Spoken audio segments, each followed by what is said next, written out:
Entre 1996 et 2020, le Cameroun s'est mobilisé en faveur de l'interdiction des armes nucléaires sur son territoire, de la signature du traité de Pelindaba à son entrée en vigueur, en passant par l'adoption et la promulgation de la loi portant régime général des armes et munitions.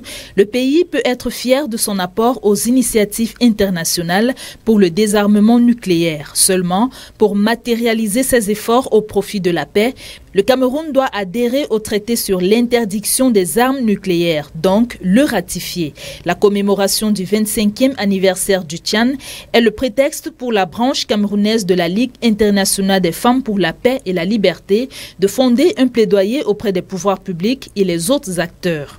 Au regard des dangers que représentent ces armements, nous souhaitons véritablement que le gouvernement termine la dernière étape puisqu'il a suffisamment fait en ce qui concerne cette question d'armement nucléaire. Donc le gouvernement prend son temps et nous sommes venus ici aujourd'hui pour dire au gouvernement qu'il est important d'accélérer. Les dégâts causés par les bombardements atomiques de Nagasaki et Hiroshima au Japon en 1945 sont encore importants.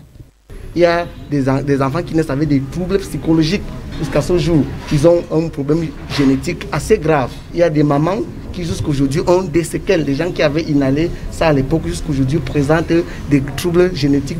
Le traité de Pelindaba, qui se veut aujourd'hui ratifié par le Cameroun, représente non seulement pour le pays, mais pour l'Afrique et le monde, un gain essentiel face aux défis stratégiques, sécuritaires, économiques et environnementaux de la prolifération nucléaire.